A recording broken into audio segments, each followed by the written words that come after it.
जी, मैं आपके पास आते हुए, चूंकि कर्नाटक में जो इलेक्शन है वो बिल्कुल सिर पर है, अभी भले ही कोर्ट की ओर से इस पर रोक लगा दी गई हो, 9 तारीख को ही इस पर कोई फैसला आएगा या फिर आगे क्या सुनवाई होती है देखना महत्वपूर्ण रहेगा, लेकिन बार बार बीजेपी के बड़े नेताओं की ओर से पूछा जा रहा है कि कांग्रेस बताए कि जो आरक्षण खत्म किया गया है, जो वोकालिगा और लिंगायत समुदाय में बांट दिया गया है, कहां से लेकर वो मुसलमानों को आरक्षण देगी। बार बार जो वादा गिनाते हुए कांग्रेस पार्टी नजर आ रही है हर एक रैली में। देखिए, बीजेपी जो सियासत करना चाहती है, इसके दो मूलभूत है। एक पहली बात है कि ये दलित, ओबीसी और हर एक जो पिछड़ा वर्ग है उनका आरक्षण खत्म करना चाहती है। वो मुसलमानों के खांधे पे रखकर ये गोली चला रहे हैं। इनका कोई मंशा, इनका कोई इंटेंशन नहीं है, इनकी कोई नियत नहीं है कि कोई पिछड़ा वर्ग आगे आए, पढ़े लिखे, कोई अच्छी नौकरी करे, कोई अच्छा उद्योग स्टार्ट करे, ये नहीं चाहते हैं। अगर देखें तो अगर जस्टिस एच.एन. नागमोहन का जो कमिटी बनी थी, कमीशन जो बना था, उसमें कहा गया था कि 3 और 7% से लेकर उसको 15 और 17% SC/ST का कर देना चाहिए था।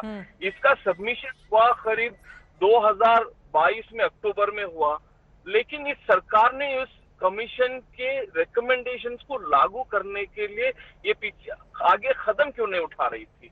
ये कदम वहां नहीं उठा रही थी जहां पे देना था, लेकिन जब इन्होंने 4% मुसलमानों का जो आरक्षण था, जो रिजर्वेशन था, उसको रद्द करके वो 2% जब लिंगायत और वकलीगा समाज को देते हैं, वही दो समाज कहते हैं, वो दो समाज के बड़े बड़े लीडर्स कहते हैं कि हमें ये चोरी का और ये लूटा हुआ आरक्षण नहीं चाहिए, हमें हमारा हक दीजिए, उनका हक उनको रहने दीजिए।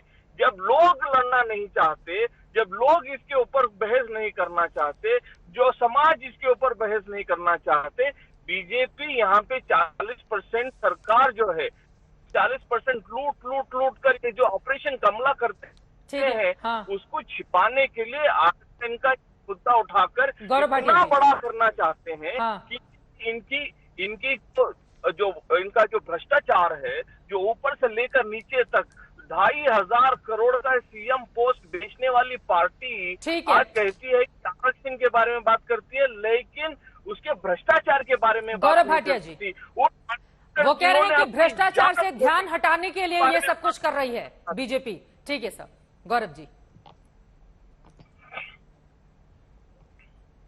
देखिए, कांग्रेस पार्टी का मूल चरित्र ही यही है कि ये केवल धार्मिक ग्रंथ पढ़ते हैं, तुष्टीकरण की राजनीति करते हैं, और यही बात खड़गे जी बोल दें किसी भी वक्तव्य में, साक्षात्कार में। कितना लिंगायत विरोधी, वोकालिगा विरोधी जो बैकवर्ड क्लास है उनको लाभ हो रहा है। 2% उनका आरक्षण बढ़ाया गया है और यही इनका दर्द है। और मैं आपको बताता हूं इनकी तुष्टीकरण की राजनीति। 2 उदाहरण देता हूं। चित्रा जी, पहले याद करिए, मार्च 2018 में सिद्धारमैया जब मुख्यमंत्री थे तो चुनाव से पहले उन्होंने कोशिश करी कि हिंदू वोट जो है वो बढ़ जाए और लिंगायत जो है समुदाय, उसमें वीरशैव को माइनॉरिटी स्टेटस देने की बात करी। दूसरा, PFI SDPI के जो मेंबर थे उन पे आतंकवाद तक के मुकदमे चल रहे थे, इन्होंने वो मुकदमे वापस लिए क्योंकि इनको आतंकवाद में भी अपना वोट बैंक दिखाई देता है। और ये दोनों तथ्य मैं बड़ी जिम्मेदारी से कह रहा हूं।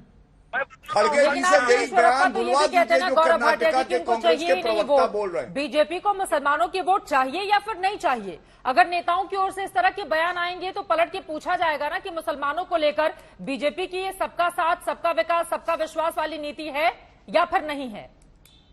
चित्रा जी, मुझे जवाब देने दीजिए। मैं आ रही हूँ निजाम साहब, एक बार उनकी बात हो जाए। गौरव चित्रा जी, एक जो संवैधानिक दृष्टि से तुष्टीकरण करके एक भूल कांग्रेस पार्टी ने करी, इतिहास रचा गया जब इस भूल का सुधार भाजपा ने किया है। इसको इतना छोटा, इतना तुच्छ क्यों बना दे कि वोट बैंक से जोड़ दे। हमें तो हर नागरिक का वोट चाहिए। हमारा तो मूल मंत्र है कि सबका साथ, सबका विकास, सबका विश्वास और सबका प्रयास। और एक एक जो हमारी स्कीम है, चाहे केंद्र में हो चाहे प्रदेश में हो, वो धर्म के आधार पे भेदभाव नहीं करती है। जैसे कि आपको मैं याद दिला दूं, कांग्रेस का मैनिफेस्टो आया था, तेलंगाना के चुनाव थे, इन्होंने कहा जो मुस्लिम हैं उनको हम बिजली की दर कम करके देंगे और जो मस्जिद है वहां पे मुफ्त बिजली देंगे। ये इनका मैनिफेस्टो था। ठीक है। इस तरह की सहूलियत आप बाकी जो बहुसंख्यक है उनको क्यों नहीं देंगे? खलीलुर और मेरा रहमान साहब, एएमयू मैं पे जो सीधे आपके सवाल पास था आते वारिस हुए- जी से वो जी। पूछ लीजिए। जी मुझे उसका जवाब बोलिए निजाम साहब, आप बोल लीजिए, उसके बाद खलील साहब मैं आ रही हूँ आपके पास। बोलिए निजाम जी।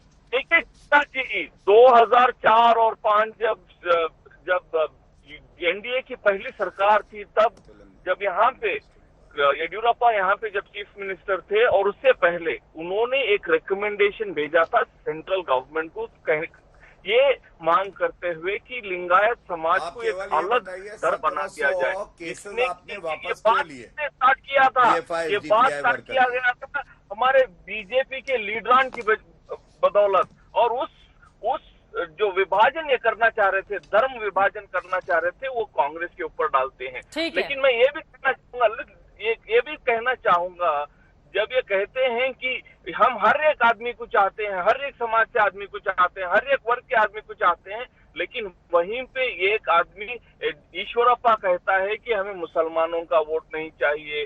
वहीं पे अमित शाह खड़ के कहते हैं कि हमें मुसलमानों का मुंह भी नहीं देखना चाहते हैं, हम उनको चाहते ही नहीं। वो कौन है हमें पता ये नहीं। कब कहा?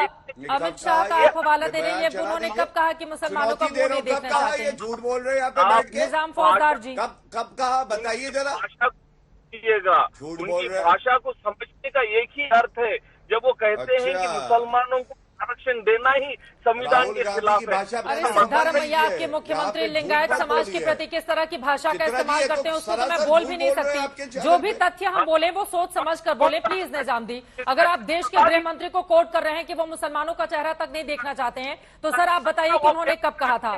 गलत बयानी तो ठीक नहीं है ना। इससे तो एक समुदाय के बीच क्या भावना जाएगी कि हाँ गृह मंत्री इस तरह की बातें कहते हैं, जबकि ये सरासर झूठ है।